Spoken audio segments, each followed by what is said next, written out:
I was terrified of losing all of this that I acted out both at home and at the new private school I went to. I didn't fit in with the rich kids there and was singled out because of it. I got into fights constantly, and if it weren't for James, I would have been punted out. I didn't believe he was going to stay and thought he would leave me just like my dad did, but he didn't. He confessed that he always wanted kids, but that the only person he wanted them with ended up leaving him. He wouldn't be able to have biological kids with another person, and so when he found out about me, it felt like he was given another chance.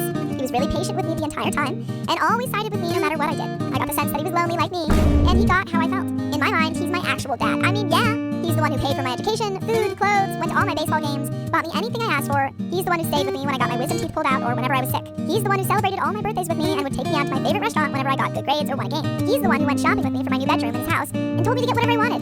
He's the one who got me my first phone and car. He's the one who came to my high school graduation and college acceptance ceremony. He was the one to comfort me and fly me back home after I got into a really bad fight with my boyfriend. He's my dad, even if we aren't related by blood. I went back home for the holidays and was lounging on the sofa waiting for a food delivery when there was a knock on the door. I thought it was what we ordered for dinner, and I went to pay the delivery man. When I opened the door, there was a guy in his mid-40s. I didn't see any food package and thought that he was here for something else. He asked if this was where James lived, and I said yes. He then asked my name. I told him, and he tried to hug me. I pushed him away and demanded to know who the heck he was. He just chuckled and said he was my dad and to let him in. I froze because I couldn't effing comprehend what was happening. I shut the door in his face and called James. He was out on work, and when I told him he was there, he told me to close all the blinds and lock the doors. Yes, He then told me he would be back in a couple of minutes and to stay in my room and not to leave, even if I heard noises outside. I was getting pretty nervous, but did as he said. The man was still outside the door and was banging on it at this point. I hid in my room and was fully ready to call the police. After a few minutes, I saw James's car pull into the driveway, and he got out to yell at my biological father. They disappeared from my line of view, but I could still hear them. It got pretty heated when James told my dad to leave if he didn't want to go back to prison again. After a few minutes, James came to my room and asked if we could talk. I let him in and demanded to know what was going on. He looked tired and sat down on my bed and told me that my biological father wanted to have a relationship with me again. I couldn't believe what I was hearing and asked if he was joking.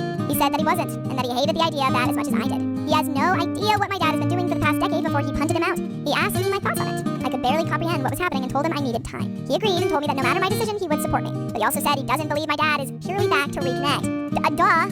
I agreed with that. He hugged me and left me to figure out my thoughts. So this is where I'm left. I haven't felt like this since I was 8 and waited at the front door of my old apartment for my dad to come back a whole night. Every horrible feeling has sprung up again, and I'm not sure if I want to hurt him or myself more. I want to find him and the old one to him and demand an answer on why he left me, on why I wasn't good enough for him to stay. It's been a couple of days since, and I still haven't given an answer. James hasn't pushed the subject either. My dad hasn't shown up again, but I think James knows how to contact him if needed. I haven't been in such a bad place since I was younger and don't know what to do anymore. I feel everything is pointless and that no matter what I choose, I'll regret it.